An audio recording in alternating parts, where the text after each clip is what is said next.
Hadirin kaum muslimin sidang jamaah Jumat yang dimuliakan Allah Subhanahu wa taala, bahwasanya hari ini adalah hari yang ke-10 daripada bulan Muharram tahun 1445 Hijriah, di mana hari yang ke-10 ini disebutkan dengan hari Asyura. Pada hari ini berbagai kejadian besar mendapat kemenangan umat Islam, yaitu orang-orang yang menyerahkan diri kepada Allah Subhanahu wa taala secara total. Pada hari ini Allah berikan kemenangan tempo dulu, juga pada hari-hari yang akan datang. Salah satunya adalah Allah selamatkan Nabi Ibrahim alaihissalatu wassalam daripada pembakaran Raja Namrud. Allah selamatkan pada hari ini, di mana Nabi Ibrahim menyerahkan diri kepada Allah dengan total. Hasbunallah wa ni'mal wakil. Cukuplah Allah sebagai penolong. Allah pun menyambut dengan berfirman kepada api, ya naru kuni bardan wa salaman ala Ibrahim. Wahai api, jadilah kamu dingin dan selamatkan kepada Ibrahim. 40 hari api itu padam, kayu semuanya jadi arang. Ibrahim merangkak bergerak, jangankan dagingnya, sehelai bulu pun tidak dimakan oleh api. Kemudian yang kedua, pada hari Asyura juga Allah lepaskan Nabi Yusuf dalam penjara Mesir selama 7 tahun. Pada hari Asyura juga Allah ampunkan dosa Nabi Daud yang dosanya dengan Uria. Allah taklukkan kerajaan Balkis kepada Nabi Sulaiman. Allah selamatkan Nabi Yunus dalam perut ikan. Dan yang sangat menonjol adalah Allah selamatkan Nabi Musa dengan bala tentaranya, serta Allah tenggelamkan akan Firaun. Itu kejadiannya pada hari Asyura, muslimin sekalian. Satu hari Nabi Muhammad SAW berada di kota Madinah. Nabi menyaksikan orang-orang Yahudi sedang berpuasa hari ini. Seraya Nabi bertanya kepada mereka, lima tasumu hazal yaum? Kenapa kalian berpuasa pada hari ini? Mereka menjawab, hari ini adalah hari Allah lepaskan, selamatkan Nabi Musa, dan Allah tenggelamkan Firaun. Allah berfirman dalam surah Al-Baqarah yang sudah khatib bacakan tadi, wa iz faraqna bikumul bahra fa anjaynakum wa aghraqna ala fir'aun wa antum tanzurun. Ingatlah wahai orang-orang Yahudi yang masih hidup hari ini, ketika kami membelah lautan untuk menyelamatkan kamu dan menenggelamkan Fir'aun serta bala tentaranya. Kamu menyaksikan itu. Nabi Musa dikejar oleh Fir'aun dengan bala tentaranya. Beliau pun berlari bersama dengan pengikutnya. Setibanya di dekat Laut Merah, Nabi Musa tidak berdaya. Mau maju laut, mau mundur tembok. Musa tersenyum. Ketika habis daya dan upaya yang diperbuat oleh anak manusia, ketika itu Musa tersenyum lepas. Seraya berkata, apa yang sudah diucapkan oleh kakeknya Nabi Ibrahim, hasbunallah wa ni'mal wakil, ni'mal maula wa ni'man nasir. Cukuplah Allah sebagai penolong. Tidak ada daya dan upaya kecuali hanya bantuan Allah Subhanahu wa taala. La haula wala quwwata illa billahil aliyyil azim. Nabi Musa menepuk laut dengan tongkatnya. Seraya laut itu terbelah menjadi dua gunung. Nabi Musa bersama dengan pengikutnya berjalan dalam laut itu dan dikejar oleh bala tentara Fir'aun dengan pasukan berkudanya dengan senjata yang hebat pada waktu itu. Namun muslimin sekalian, mereka orang Yahudi waktu itu menyaksikan ketika tibanya Musa dan pengikutnya di seberang sana, Allah kembali ke laut menyatu seperti biasa. Dan Fir'aun pada waktu itu tenggelam. Ia hendak beriman kepada Allah dan beriman kepada Musa. Namun Allah menolak taubatnya Fir'aun. Makanya muslimin sekalian, ada 3 hal masalah pertaubatan. Yang pertama, Nabi mengatakan Allah akan menerima taubat hamba. Innallaha yuqbalut taubatal abdi malam yughargir. Allah akan menerima taubat hamba selama nyawa belum sampai ke gargarah. Jadi waktu itu Fir'aun nyawanya sudah sampai ke kerongkongan. Dia ingin bertobat kepada Allah, mengakui Musa sebagai nabi dan rasulnya. Namun Allah menolak tobatnya Fir'aun. Dia ditekan oleh malaikat dan dia pun mati dalam keadaan kufar. Yang kedua, Allah menerima taubat selama dosa itu tidak syirik. Kalau dosa itu syirik, Allah tidak menerima taubat. Kemudian yang ketiga, selama matahari belum terbit di barat. Ketika matahari masih terbit di timur tenggelam ke barat, masa itu Allah masih menerima taubat hamba muslimin sekalian. Jadi Allah menyelamatkan Nabi Musa dengan pengikutnya.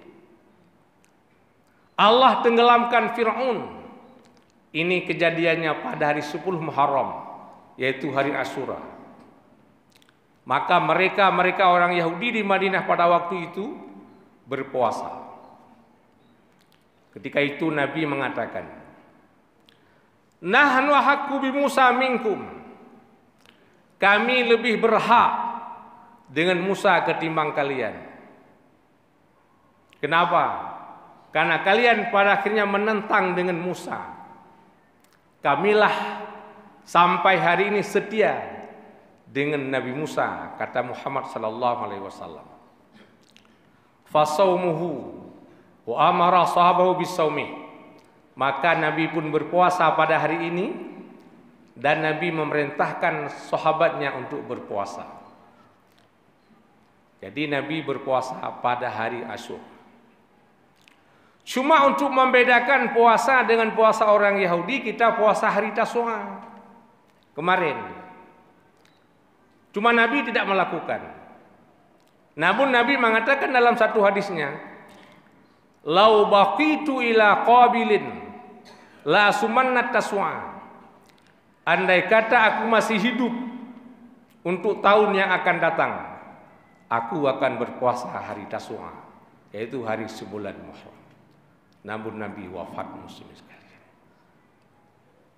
Kemudian timbul satu pertanyaan, apa faedahnya untuk kita ketika kita berpuasa pada hari ini? Sahabat bertanya kepada Nabi sallallahu alaihi wasallam, dan Nabi ditanyakan oleh para sahabat. Suila Rasulullah sallallahu alaihi wasallam an siyami Asyura. Ditanyakan kepada Nabi sallallahu alaihi wasallam daripada puasa Asyura. Faqala, Nabi menjawab, yukaffiru sanatal madiyah. Allah akan mengampunkan dosa setahun yang lalu. Jadi kita puasa pada hari ini, Allah mengampunkan dosa setahun yang lalu. Muslimin yang dimuliakan Allah Subhanahu wa taala. Hari Asyura adalah hari kemenangan. Banyak kemenangan-kemenangan para nabi dahulu, tokoh-tokoh perjuangan. Allah memberikan kemenangan kepada mereka sebagaimana yang sudah saya sebutkan tadi, yaitu pada hari Asyura. Makanya muslimin sekalian, sampai hari ini Islam yang datang kepada kita bukan datang dengan semudah salju, tapi hasil daripada perjuangan. Yang pertama, Nabi sallallahu alaihi wasallam dibantu oleh para sahabat, dibantu oleh keluarganya. Mereka korbankan harta, jiwa, bahkan nyawanya untuk menegakkan kalimat Allah yang ulia di muka bumi ini, dan diwariskan sampai hari ini kepada kita yang masih hidup, muslimin sekalian. Perjuangan adalah apa yang mampu kita lakukan. Allah tidak memaksa kita harus berjuang ini, tidak, tapi apa yang mampu. Dan Allah nilai, Allah melihat bukan materi daripada perjuangan itu, tapi Allah melihat adalah keinginan daripada orang itu berjuang. Ketika Nabi Ibrahim dilemparkan oleh Raja Namrud dalam api, ada seekor burung pipit. Dia dengan mulutnya mengambil air dan menyeram api. Mengambil air di sungai, dia terbang, kemudian meneteskan di atas apinya Fir'aun, apinya Namrud. Ketika itu ada cicak, dia mengejeknya, wahai burung pipit, bukankah kamu gila? Sebesar api itu membara hendak membakar Ibrahim, Anda ingin padamkan dengan mulut Anda, wahai pipit. Burung pipit menjawab, wahai cicak, berhasil dan tidak berhasilnya perjuangan saya bukan urusan saya. Tetapi Allah tahu saya berpihak kemana. Apakah saya berpihak kepada Ibrahim ataupun saya berpihak kepada Namrud? Laksana Anda, cicak meniup api sikit demi sikit, dia meniupnya, itu pun tak berbekas. Yang jelas Anda, wahai cicak, Anda berpihak kepada Namrud, berpihak kepada kezaliman. Makanya muslimin berbahagia, hari ini kita berjuang apa yang kita punya. Itu Nabi, makanya Nabi mengatakan dalam satu hadis, man kana lahu quwwatun falyatasaddaq bi quwwatihi. Siapa saja yang punya kekuatan. Kita hanya punya kekuatan, punya tenaga. Maka berjuanglah dengan tenaga yang kita punya. Wa man kana lahu ilmun falyatasaddaq bi ilmih.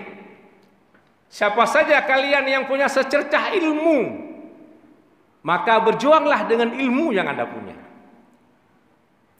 Wa man kana lahu malun falyatasaddaq bimalih. Siapa saja kalian yang punya harta, maka berjuanglah dengan harta yang kita punya. Artinya muslimin sekalian, apa yang kita punya itulah yang kita gunakan untuk berjuang demi menegakkan kebenaran di muka bumi ini. Namun Nabi mengatakan dalam satu hadis, al-mu'minul qawiyyu afdalu wa habbu ilallah minal mu'minid dhaif. Orang mukmin yang kuat itu lebih utama dan lebih Allah cintai ketimbang mukmin yang lemah. Kita seorang yang beriman, punya harta yang mumpuni. Kita punya ilmu yang mumpuni. Kita pun punya fisik yang luar biasa. Tenaganya hebat, hartanya kaya, ilmunya hebat. Ini orang mukmin yang kuat, lebih Allah cintai muslimin sekalian. Namun jarang-jarang seseorang itu dia mendapati tiga, dia kaya, dia alim, dan dia pun kuat. Muslimin yang dimuliakan Allah Subhanahu wa ta'ala. Makanya Allah membedakan antara orang-orang yang berjuang dengan orang-orang yang duduk manis. Ada orang yang hidupnya pengecut. Ia adalah seorang mumin dan muslim. Hariannya dia datang ke masjid, sholat berjamaah.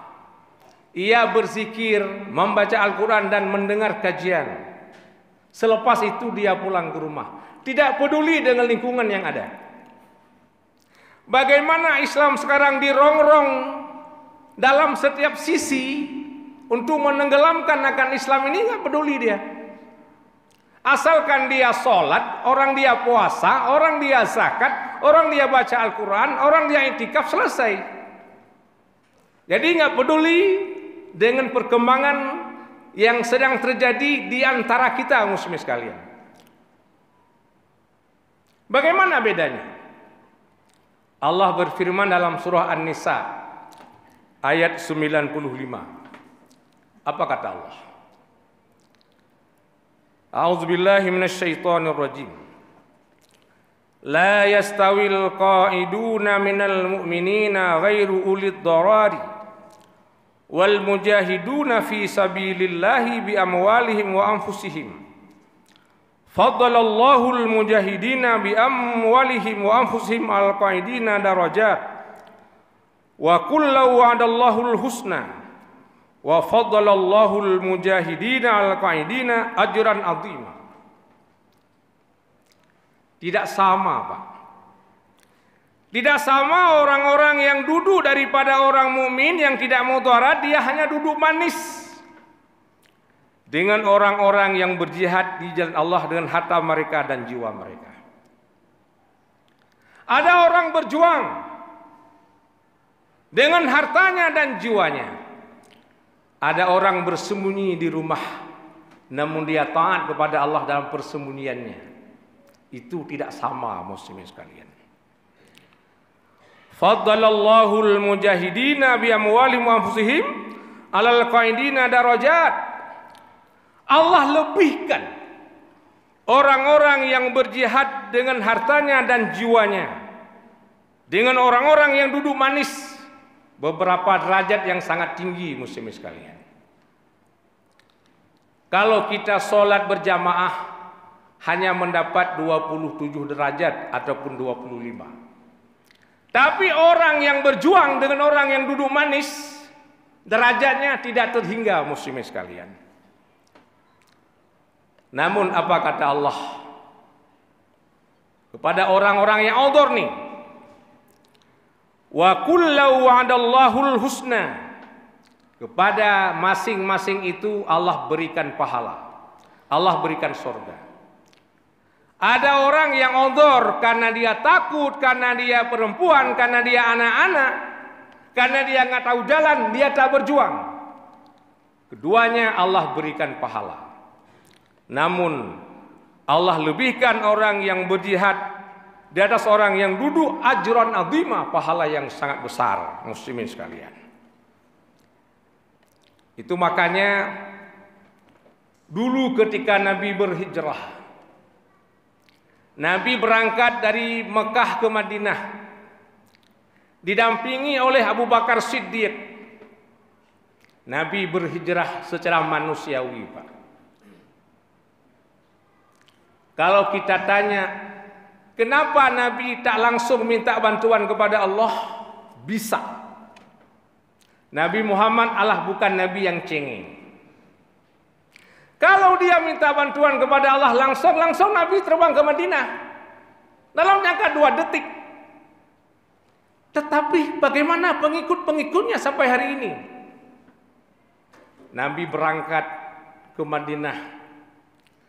Padahal Madinahnya ke utara, Nabi berangkat ke selatan bersama dengan Abu Bakar. Kemudian Nabi bersembunyi dalam Gua Sur selama 3 hari. Nabi tugaskan Asma bin Abu Bakar untuk mengantarkan makanan. Nabi tugaskan Abdullah bin Abu Bakar untuk mengembala kambing. Tujuannya apa? Karena betapa Nabi dan Abu Bakar diintai oleh orang-orang Quraisy. Karena penciuman mereka pada waktu itu lebih hebat daripada penciuman anjing hari ini. Maka tapaknya Nabi dihapus oleh gembala kambingnya Abdullah. Itu secara manusiawi. Ketika Nabi berada dalam goa, kafir pun sampai ke sana, ke atas goa itu. Abu Bakar melihat. Apa katanya? Kalau mereka menengok ke bawah, la ra'auna, mereka akan melihat kita. Takut Abu Bakar, takut. Nabi mengatakan, la tahzan, innallaha ma'ana, jangan gundah, Allah bersama kita. Nabi pun berangkat lagi. Nabi berangkat hijrah muslimin bukan jalan Banda Aceh Medan, bukan jalan Mekah Madinah, tapi lewat jalan tikus. Itu Nabi nampakkan perjuangannya, Pak. Lewat jalan tikus. Dan diupahkan seorang musyrikin untuk bertujuh jalan ke sana. Sungguh sulit perjuangan Nabi, muslimin sekalian. Dengan bekal yang pas-pasan, dengan hanya kuda, Abu Bakar dan pedang, Nabi berangkat lewat hutan-hutan belantara. Bermalam-malam, berhari-hari. Tujuannya apa? Untuk menampakkan kepada kita hari, begitulah perjuangan. Namun muslimin sekalian, ada sebahagian orang yang beriman, orang yang sudah Islam tapi takut. Padahal sudah disemangati oleh Umar bin Khattab. Nabi berangkat sembunyi-sembunyi pada waktu malam, namun Umar berangkat pada waktu siang. Umar mengangkat pedang, mendatangi dekat Ka'bah, seraya berkata, wahai orang-orang yang ingin istrinya janda, wahai kalian yang ingin anaknya yatim, hadanglah Umar berangkat hijrah pada hari ini. Dengan semangat Umar bin Khattab, orang-orang musyrik Mekah pada diam semuanya, nggak berani bergerak. Umar berangkat bersama dengan sahabat yang lain pada siang hari. Umar Faruk, Umar sahabat pemberani. Setan pun lari ketika berhadapan dengan Umar bin Khattab. Namun ada sebagian orang yang tetap pengecut muslimin, nggak berani keluar. Dia sembunyi di rumah, dia takut kepada hartanya, takut kepada anak dan istrinya. Dia tetap ngotot tinggal di Makkah, tak berjuang bersama Nabi. Namun muslimin sekalian, apa yang terjadi? Ketika terjadi perang Badar, orang-orang ini, orang-orang kita yang beriman ini dijadikan temeng oleh orang-orang Quraisy. Ketika berhadapan dengan kita orang Islam tadi dijadikan tameng oleh mereka, maka mereka itu pun mati, muslimin sekalian. Allah berfirman dalam Al-Quran, dalam surah An-Nisa ayat 97. Apa kata Allah?